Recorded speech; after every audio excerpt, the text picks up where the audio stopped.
સ્થાનિક સ્વરાજની ચૂંટણીને લઈને સમગ્ર કચ્છમાં પ્રચાર પૂરજોશમાં ચાલી રહ્યો છે, ત્યારે હવે ગણતરીના દિવસો બાકી રહ્યા છે.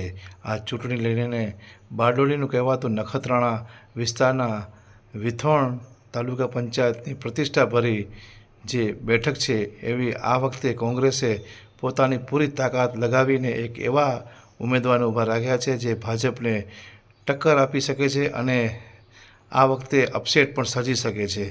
ત્યારે વિથોણ વિસ્તારમાં જે સમગ્ર પાટીદાર સમાજનું સૌથી મોટું વર્ચસ્વ કહેવાય છે, સાથે તમામ લોકો આ વખતે કોંગ્રેસને ભારે જે આ વખતે હંમેશ કરતાં ભારે ઉત્સાહ જોવા મળી રહ્યો છે, કેમ કે કોંગ્રેસે આ વખતે એવા ઉમેદવારને ટિકિટ આપી છે જે સમગ્ર વિસ્તારમાં ખેડૂતના લડાયક તરીકે જેમની નામના થાય છે એવા શાંતિલાલ નાયાણીના દીકરીને ટિકિટ આપી અને એક ભાજપને જે લલકાર ફેંક્યો છે કે આ વખતે ભાજપને પણ તકલીફ પડે એવી પરિસ્થિતિ ઊભી થઈ છે. ત્યારે ભાજપ અને કોંગ્રેસ વચ્ચે સીધી ટક્કર અહીં જોવા મળી રહી છે. ત્યારે એ તો સમય બતાવશે કે કોણ આ બેઠક ઉપર વિજેતા થાય છે, પણ હાલની પરિસ્થિતિમાં એવું દેખાઈ રહ્યું છે કે કોંગ્રેસ અને ભાજપ પ્રતિષ્ઠાનો જંગ જામશે, કેમ કે આ જે ચૂંટણી છે એ વિથોણ વિસ્તારના લગભગ અંદાજિત 7 થી 8 ગામો આવે છે અને આ વિસ્તારની અંદર જે ને ટિકિટ મળી છે એવા રિદ્ધિબેન નાયાણી જે પોતે ગ્રેજ્યુએટ છે અને પોતાના જ પરિવાર સાથે ચૂંટણી લડી રહ્યા છે.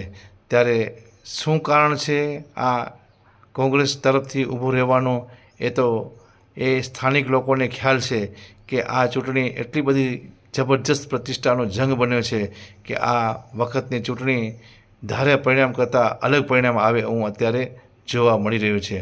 આ કોંગ્રેસના કાર્યાલયનું ઉદ્ઘાટન પ્રસંગે વિવિધ તાલુકાભરના અગ્રણીઓ ઉપસ્થિત રહ્યા હતા, જેમાં ડૉક્ટર શાંતિલાલ સેંઘાણી અને સ્થાનિક જે નખા તાલુકાના કાર્યકારી પ્રમુખ પ્રેમસિંહ સોઢા, સાથે અશ્વિન રૂપારેલ જિલ્લા પંચાયતના જેમણે આ પ્રતિષ્ઠાભરી બેઠકના ઉમેદવાર છે એવા હંસરાજભાઈ પાચાણી, વિવિધ રાજકીય સામાજિક અગ્રણીઓ ઉપસ્થિત રહી અને આ ચૂંટણીનું કાર્યાલયનું ઉદ્ઘાટન કરી અને એક જાહેર સભાને સંબોધી હતી, જેમાં તાલુકાભરમાંથી કોંગ્રેસના કાર્યકરો ઉપસ્થિત રહ્યા હતા અને ભાજપ ઉપર આકરા પ્રહારો કર્યા હતા કે આ નખત્રાણા તાલુકા વિસ્તારનું જે તાલુકા પંચાયતની બેઠક છે લગભગ અંદાજિત 35 વર્ષ સુધી હજી સુધી આવી નથી, પણ આ વખતે આવે એવી પૂરી સંભાવના કોંગ્રેસના અગ્રણીઓએ જાહેર સભામાં વ્યક્ત કર્યું હતું અને ભાજપ ઉપર આકરા પ્રહારો કરતાં કહ્યું હતું કે ભાજપે લોકોને હંમેશા તકલીફો આપી છે. ત્યારે આ વખતની ચૂંટણી તાલુકાભરમાં ચર્ચાનો વિષય વિથોણ બેઠક પર થયો છે. આ સાથે પહેલાં શાંતિલાલ નાયાણી જે લડાયક ખેડૂત નેતા તરીકે જેમની નામના થાય છે એવા શાંતિલાલ નાયાણીએ કહ્યું હતું કે અમે પણ ભાજપના હતા અને કોંગ્રેસમાં જવા પાછળનું કારણ શું છે કે આ લોકો અહીંથી ખેડૂતોના પ્રશ્નો હોય કે સ્થાનિક રોડ રસ્તા ગટર જેવા અનેક મુદ્દાઓ હોય, એ પરિસ્થિતિની અંદર જે ભારતીય જનતા પાર્ટીએ કામ નથી કર્યું એ અમે કામ કરવા માટે કોંગ્રેસમાં ગયા છીએ. ત્યારે આવનારા દિવસો આ તાલુકા પંચાયતની ચૂંટણીમાં નવા કોઈ અપસેટ સર્જાય તો નવાઈ ન પામતા, કેમ કે ભારતીય જનતા પાર્ટીના બચુભાઈ નાયાણી પણ આ ભાજપને જે કોંગ્રેસની જે આજની જે જાહેર સભા છે એમાં જોવા મળ્યા હતા, કેમ કે બચુભાઈ નાયાણી અને જે સામે ઊભેલા વ્યક્તિ પણ સામે જંગ રીતે કઈ રીતે હોય છે એ તો સ્થાનિક લોકોને ખ્યાલ છે અને સમગ્ર કાર્યક્રમના જે એમણે સંચાલન કર્યું તેઓ નાનજીભાઈ પણ આકરા પ્રહારો કર્યા હતા. આમ વિથોણ બેઠક ઉપર આમ તો જોઈએ તો પ્રતિષ્ઠાનો જંગ જોવા મળે છે. સ્થાનિક મુદ્દાઓ હોય છે, રતિલાલ ખેતાણી હોય કે અન્ય હિતેશ મહેશ્વરી હોય, માવજી મહેશ્વરી હોય કે અનેક લોકોએ આ જાહેર સભામાં સંબોધીને લોકોને કહ્યું હતું કે આ વખતે કોંગ્રેસને મત આપી અને વિજય બનાવજો અને ભારતીય જનતા પાર્ટીની આ સરકાર જે પોતાની તાનાશાહી કરી રહી છે એમને ઉખેડી ફેંકી નાખો. પણ પરિસ્થિતિ એ સમય બતાવશે કે કોણ કઈ રીતે આગળ વધે છે. પણ હાલની પરિસ્થિતિમાં જે સ્થાનિક સ્વરાજની ચૂંટણીને લઈને ભારે લોકોનો ઉમળકો જોવા મળી રહ્યો છે. મને વિથોણ તાલુકા પંચાયતની ભારતીય રાષ્ટ્રીય કોંગ્રેસની ટિકિટ મળી છે. ભારતીય રાષ્ટ્રીય કોંગ્રેસને ટિકિટ આપવા બદલ એમનો ખૂબ ખૂબ આભાર માનું છું. આજે રાષ્ટ્રીય કોંગ્રેસનું કાર્યાલયનું ઉદ્ઘાટન હતું. એમાં બહોળી સંખ્યામાં બધા લોકો પધાર્યા હતા કે જેનો ઉત્સાહ દેખાતો હતો કે ના, હવે આપણે પુનરાવર્તન નહીં પણ પરિવર્તનને જરૂર છે. અને જે નાના પાયાના જે આપણી મૂળભૂત જરૂરિયાતો છે, જેમ કે શિક્ષણ, રસ્તાઓ, ખેડૂતો છે જે રાત દિવસ કામ કરવા માટે હેરાન થઈ રહ્યા છે, એમના માટે હું ઊભી રહી છું. તો એ બધા સપોર્ટમાં છે. તો ખૂબ ખૂબ આભાર. કયા કયા ગામો આવે છે? વિથોડ, ચાવડકા, મોરજત, આણંદસર અને અતુજ. કેવો ઉત્સાહ લાગી રહ્યો છે ગામની અંદર આપણા તરફથી? ગામમાં જ્યાં પણ જાઓ ત્યાં તો બહુ બધા આશીર્વાદો આપે છે અને ત્યાં ગામમાં બહુ બધો ઉત્સાહ છે. શું પ્રાયોરિટી તમારી રહેશે પહેલાં ચૂંટાઈ જશો તો? તમારે ચૂંટાઈ જઈશ તો પહેલાં મારી પ્રાયોરિટી રહેશે કે હું નાનામાં નાના માણસોનું કામ કરી શકું અને કોઈને પણ અન્યાય ના થાય એ હું પહેલો ખ્યાલ રાખું. શું મતદારોને અપીલ કરો છો આપ? હું મતદારોને એ જ અપીલ કરું છું કે હું તમારી દીકરી છું અને મને કન્યાદાન સ્વરૂપે તમારું વોટનું દાન આપો અને મને જંગી બહુમતીથી જીતાડો. બસ એટલી જ અપીલ. જય ગીતા બાપા. મારું નામ શાંતિલાલ ગોપાલ નાયણી. વિથોણ કિસાન સંઘમાં ખૂબ સેવા આપી.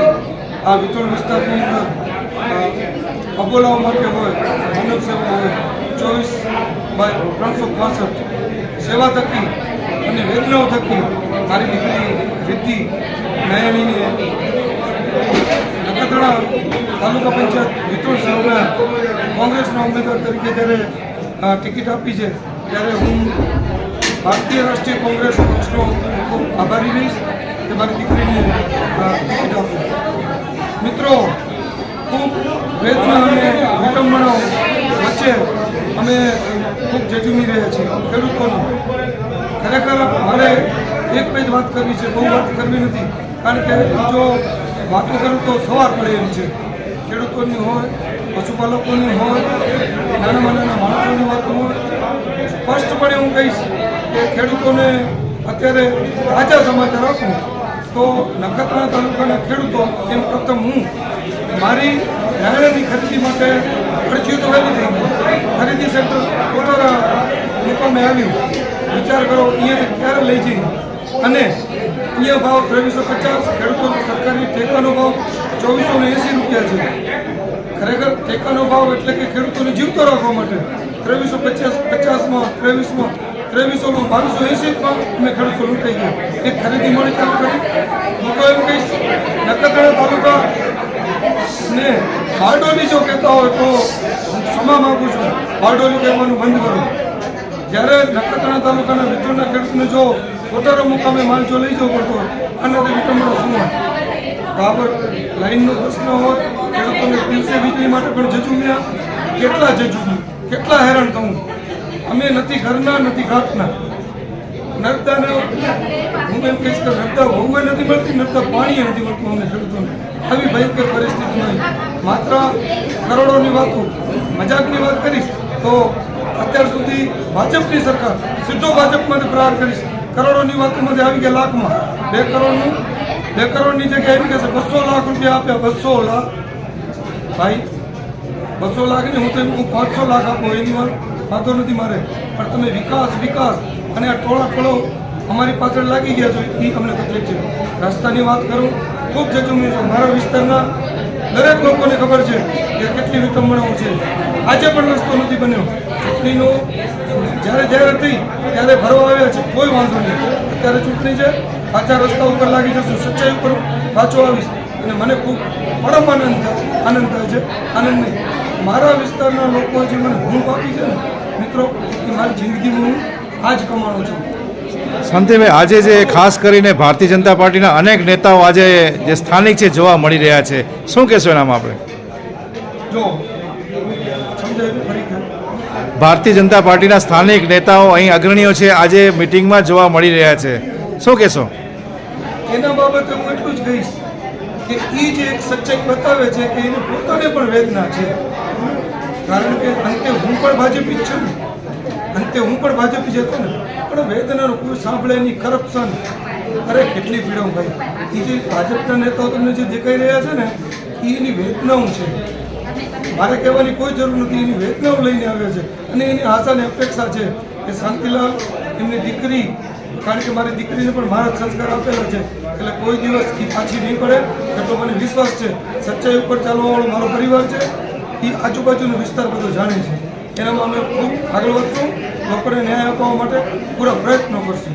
પરિવર્તનની લહેર જોવા મળી રહી છે વિથોણમાં, શું કહેશો આપ? પરિવર્તનની સંસારનો નિયમ છે. આ ભોગવવાનો વખત અમને આવ્યો છે ને ખેડૂતોને, અમારી જ ભૂલ છે. કારણ કે 30 વર્ષ સુધી રાજ કરવા દીધું ને ત્યારે અમને ભોગવવાનો વખત આવ્યો છે. જો 5 વર્ષ હજી વહેલો કર્યો હોત ને તો આ પીડા નહોતી. અને હવે તમે જુઓ પરિવર્તનની જે લહેર છે ને એ વિસ્ફોટ થશે એવું મને સ્પષ્ટ દેખાઈ રહ્યું છે. લોકોનો સૂર દેખાઈ રહ્યો છે, લોકોની વેદના દેખાઈ રહી છે. મારું નામ અક્ષયભાઈ ભાણજીભાઈ પારસિયા, નાના જિલ્લા પંચાયત વિથોણના ઉમેદવાર.